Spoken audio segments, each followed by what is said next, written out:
আমরা পেয়েছি সাবেক স্বরাষ্ট্রমন্ত্রী আসাদুজ্জামান খান কামাল। আপনাকে আমাদের অনুষ্ঠানে স্বাগত জানাই।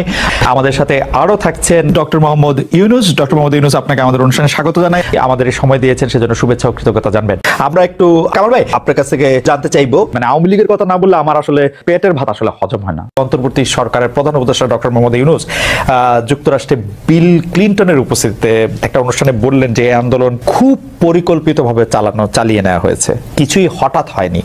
এই আন্দোলন কি শুরু থেকেই কোটার আড়ালে সরকার পতনের আন্দোলন ছিল? কামাল ভাই আপনার একটু মন্তব্য শুনতে চাই। আমি অনেক কিছু দেখেছি, অনেক নেতার উত্থান পতন দেখেছি, অনেক রাজনৈতিক উত্থান পতন আমি দেখেছি। কাজেই আমি এই ইতিহাস থেকে শিক্ষা নিতে চাই। সেবনী আমি মনে করি যে সবচেয়ে বড় কথা হলো জনগণের সঙ্গে আমাদের চলতে। আমি সবসময় এটাই মেনটেন করে চলি। আর সবচেয়ে বড় যেই জিনিসটা, আমাদের জনগণ সব কিছুই ভালো চায়, কোনো খারাপের সঙ্গে আমাদের জনগণ কিন্তু সম্পৃক্ত হয় না। তা আমি মনে করি আমার যে কাজ করার যে গতি, এখানে আপনার জেনে রাখবেন, আমি যাই কিছু করি, আমি দিন শেষে কিংবা 2 দিন পরে আমি মাননীয় প্রধানমন্ত্রীর সঙ্গে শেয়ার। আমি অনেক নেতা দেখেছি, আমার জীবনে অনেক নেতা দেখেছি, কিন্তু তার বিজ্ঞতা, তার দৃঢ়তা, তার মানে বিচক্ষণতা, তার দূরদৃষ্টি, তার দেশপ্রেম আমার মনে হয় মানে অতুলনীয়।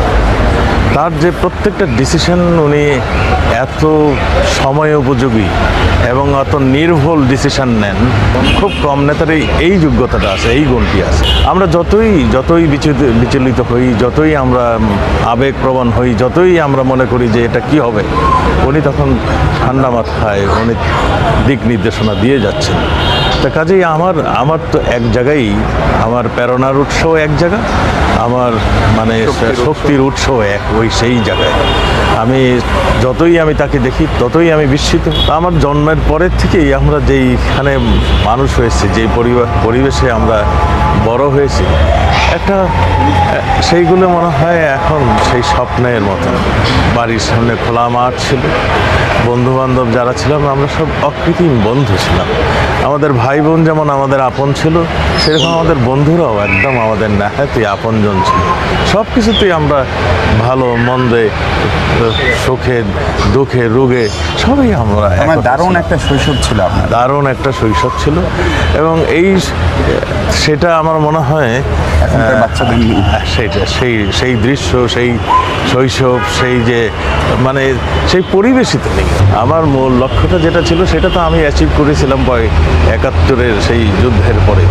স্বাধীনতা আমার ছিল মানে হৃদয়ের বাসনা যেটা, সেটা তো হয়েছে। তারপরে আমি রাজনীতিতে আসছি, বসছি, যেখানে যেটা প্রয়োজন আমি করেছি, সেটা আমি মানে পিছুপা হই নাই। কিন্তু আমি কোনোদিনই বলি নাই যে আমাকে এটা দিতে হবে, এটা করতে হবে, আমাকে ওই জায়গায় যেতে হবে। তা আমাদের অনেক সময় ভুলভ্রান্তি যে আমাদের হয় না, সেটা আমি বলবো না, ভুলভ্রান্তি হচ্ছে। তা আমরা সেই ভুলভ্রান্তিগুলো শুধরিয়ে নিয়ে আবার চলছি। এটাই হলো কথা। জনগণের প্রত্যাশা অনুযায়ী আমরা কাজ করছি, সেটাই হলো সবচেয়ে বড় কথা। আমাদের সমস্ত কর্মকর্তা কর্মচারীরাও আন্তরিক বলেই আমরা সেই জায়গাটিতে যেতে পারি। ফায়ার সার্ভিসে দেখেন, এখন আগে একটা প্রবাদ ছিল যে ফায়ার সার্ভিসের মানুষ আগুন নিভে যাওয়ার পরে আসে, কিন্তু এখন কিন্তু ফায়ার সার্ভিস যথাসময়ে পৌঁছে যায়। আপনাকে অনেক ধন্যবাদ, আপনি আমাদেরকে সময় দিয়েছেন। আমি সরাসরি প্রশ্নে চলে আসি। শেখ হাসিনা স্পষ্টতই আপনাকে অপছন্দ করেন, অনেক কিছুর জন্য আপনাকে দায়ী করেন, পদ্মা সেতু এবং সেই। এর কারণ কি বলে আপনি মনে করেন? আপনাকে কি তিনি তার প্রতিদ্বন্দ্বী মনে করেন, নাকি সত্যি তার কাছে এমন কোনো তথ্য রয়েছে যে আপনার বিশাল কোনো রাজনৈতিক অভিলাষ রয়েছে? আপনি কি রাজনৈতিকভাবে তার প্রতিদ্বন্দ্বী হয়ে উঠছেন বলে তিনি আপনাকে অপছন্দ করছেন, না কি কারণে? আপনার কি মনে হয়? আমার মনে হয় উনি মনে করেন যে আমি দেশের সর্বোচ্চ ডাকু, সন্ত্রাসী, কিংবা আমি অপরাধী, আমি সেরা চোর, এই জাতীয় জিনিস মনে করেন। কাজে সেগুলো ব্যাখ্যা করেন উনি তার মুখে। উনি বলেন যে আমি সুদখোর, আমি ঘুষখোর, আমি সব এমন সব কটু শব্দ ব্যবহার করেন যাতে মনে হয় যে আমার সম্বন্ধে তার ধারণা খুবই খারাপ। কিন্তু এইটা তো এরকম ছিল না। আমরা দেখেছি যে 96 থেকে 2001 সাল পর্যন্ত নানাভাবে এই সরকারি বা আওয়ামী লীগ সরকারি আপনার সাথে বা আপনি আওয়ামী লীগ সরকারের সাথে একসাথে কাজ করতে কোনো সমস্যা হয়নি। আপনি এইটার জায়গাটাকে একটু ব্যাকগ্রাউন্ডটাকে আমাদের একটু বলা যাবে যে আপনার কাছে কি মনে হয় কেন এই শত্রুতার বা কেন এই অপছন্দের বিষয়টা একটু সৃষ্টি হলো বা তৈরি হলো? যেই হোক, এটা আমার তরফ থেকে হয়নি। আমি তাকে যথাযথ শ্রদ্ধা করে নিয়ে গেছিলাম আমাদের মাইক্রোক্রেডিট সামিটে ওয়াশিংটন ডিসিতে। আমাদের প্রধান অতিথি করে নিয়ে গেছি, সবাই সম্মান করেছে। কারণ এই মাইক্রোক্রেডিটটা তখন পৃথিবীর সামনে আসছে, বড় আকারে আসছে, এবং এটা বাংলাদেশের অবদান হিসেবে সবাই স্বীকৃতি দিচ্ছে। ওয়াশিংটনে দুনিয়ার সেরা যারা সবাই উপস্থিত ছিলেন, তার মধ্যে আমরা ওনাকে নিয়ে গেছিলাম এই জন্য যে বাংলাদেশের পক্ষ থেকে এই গৌরবটা যেন তিনি আমাদের পক্ষ হয়ে গ্রহণ করেন। উনিও রাজি হয়েছেন, উনিও গেছেন, করেছেন। কাজে এটা স্বাভাবিকভাবে এই সম্পর্ক থেকে যাওয়ার কথা ছিল, কিন্তু কি কারণে এটা ঘাটতি হতে আরম্ভ করলে বুঝতে পারলাম না। কিছুদিন পর থেকেই ওনার আচরণ এবং তার শব্দ পরিবর্তন হতে আরম্ভ করলো। এমন পরিবর্তন হলো এখন আমাকে চোট বদমাইশ ছাড়া আর কোনো বিষয় উনি মনে করেন বলে মনে হয় না আমার কাছে। আসলে এটা নিয়ে কথা বলাটা একটু বিব্রতকরই, কিন্তু কেউ কেউ এটা বলে থাকেন যে বিশেষ করে যে 2007 সালে যে 111 সরকার আমরা যাকে বলি, তাদের যে বিরাজনীতিকরণের একটি চেষ্টা, সেই চেষ্টার মধ্যে আপনার অংশগ্রহণ আছে কিনা। যদিও বারবার বলা হয় যে আপনি আসলে সেই ক্ষমতাটা দখল করতে চেয়েছিলেন, অথচ আমরা উল্টা শুনেছি, আপনার মুখেও শুনেছি, যারা ওই সময় কৌশলভ ছিলেন তাদের মুখেও শুনেছি যে আপনাকে আসলে অফার করা হলো, আপনি সেটি ফিরিয়ে দিয়েছিলেন। কিন্তু কেউ কেউ আবার বলে থাকেন আপনি একটা লম্বা সময়ের জন্য চেয়েছিলেন। এইটি কি একটা কোনো কারণ হতে পারে? এই ব্যাপারটিকে আমাদের দর্শকদের জন্য মানে বা ইয়েদের জন্য একটু আপনি পরিষ্কার করবেন যে আপনি আসলে রাষ্ট্রের সর্বোচ্চ ক্ষমতায় বা রাজনীতির জায়গায়, দেশ পরিচালনায়, সেগুলিতে আপনি আসলে আসতে চেয়েছিলেন কিনা, চান কিনা, বা ওই জায়গা থেকে? যদি চাইতাম খালেদ, যদি চাইতাম, তখন যখন মিলিটারি আমার বাসায় এসে বসে রইল সারা রাত আমাকে রাজি করানোর জন্য, আমি তো লুফে নিতাম। রাজি করানোর জন্য বসে থাকতে হবে কেন? আমি যদি ক্ষমতাই চাইতাম, বলে আজ চলেন চলেন, কি করতে, কি কোন জামাটা পড়তে হবে দেখিয়ে দেন, এখনই যাচ্ছি। আমি তো সেটা করিনি। তাদের সঙ্গে তর্ক করেছি, সারা রাত ধরে তর্ক করেছে যে না ভাই, আমাকে দিয়েন না, আমি এই কাজের উপযুক্ত না, আপনারা অন্য লক্ষ্য যান। তারা আমার উপরে মন ঠিক করে ফেলেছে আমাকে নিতে হবে।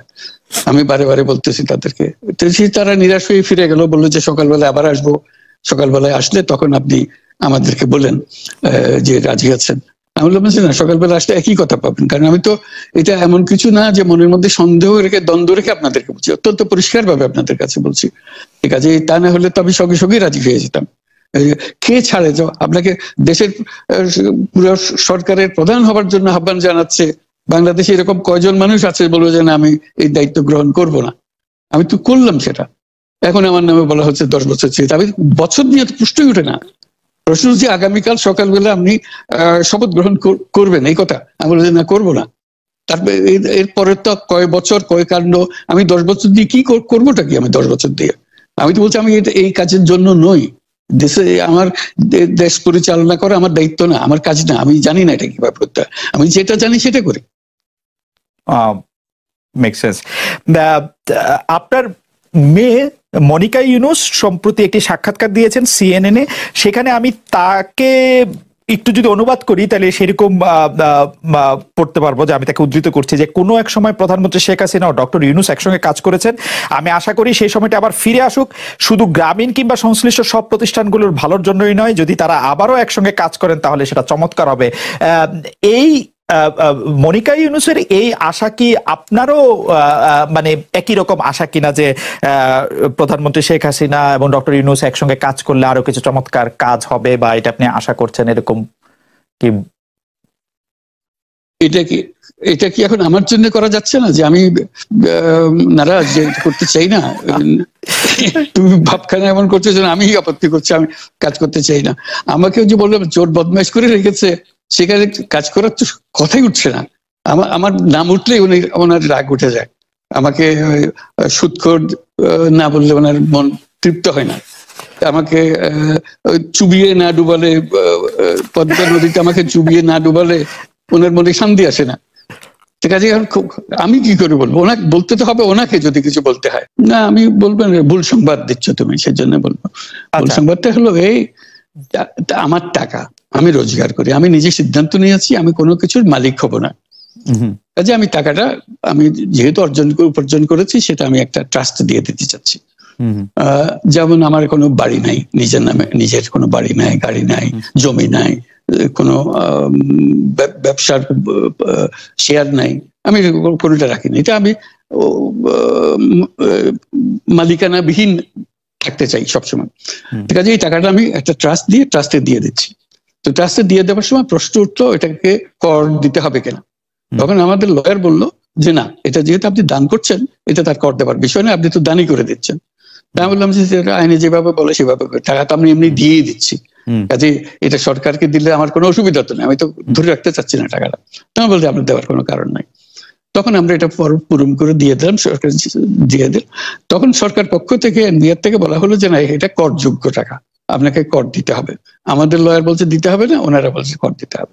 তখন আমি বললাম যে ঠিক আছে, আদালতের কাছে যা, আদালত যেটা বলে সেটাই হবে। আমার মূল জিনিসটা হলো আদালতে গেছি আমি, সরকার কেউ বলেনি আমাকে আদালতে যাওয়ার জন্য। আমি আদালতে গেছি তার একটা নিষ্পত্তি করার জন্য, এটাকে কর দিতে হবে না দিতে হবে না। তখন আদালত বিচার করে বললো কর দিতে হবে। যেদিন আদালতে বললো কর দিতে হবে, সেদিন আমরা দিয়ে দিছি। কেউ আমাকে কর না দেওয়ার অভিযোগ করে নাই, কেউ আমাকে চিঠি লেখে নাই, কিচ্ছু না। ভাবখানা হচ্ছে এরকম যে আমি ধরা পড়ে গেছি, কর দিই নেই, কাজে তার নোটিশ এসছে, তারপরে আমি, ওরকম তো না। আমি নিজে স্বতঃপ্রবৃত্ত হয়ে, যেহেতু আমাদের উকিল বলছে যে এটা লাগবে না আর সরকার বলছে লাগবে, তা আমি বললাম যে তাহলে নিষ্পত্তি করার জন্য আদালতের কাছে পরামর্শ চাও। আদালতের পরামর্শ চেয়েছে, আদালত দিয়েছে, পরামর্শ দিয়েছে আপনাকে দিতে হবে। যে মাত্র বলছে দিতে হবে, সঙ্গে সঙ্গে চেক করে দিয়ে দিয়েছে, 24 ঘন্টার মধ্যে দিয়ে দিয়েছে। এটার টাকার উপর আমার কোনো লোভ নাই, এই টাকা ধরে রাখার জন্য তো আমি দিইনি, আমি দান করে দিচ্ছি। ট্যাক্স দিতে হবে কি দিতে হবে না, এটাই ছিল বিবেচ্য বিষয়, এবং সেটাই আমি প্রার্থনা করেছি। কেউ সরকার পক্ষ থেকে আমাকে একটা চিঠি লেখে নাই। মানে আদালতের অনেকগুলি পর্যায়ে আপনার আইনজীবীরা এই ট্যাক্সটা যে আপনার উপর অ্যাপ্লিকেবল না সেটা বলতে চেষ্টা করেছেন, সেই জন্য মনে হয় যে না, কোনো পর্যায়ে না, একটাই পর্যায়ে, শুধু একটারই হয়েছে। আর বাকিটা হলো এনবিআর আমাকে চিঠি দিচ্ছে যে আপনার কর দিতে হবে। ওকে, আমাদের প্রশ্ন কর দিতে হবে কিনা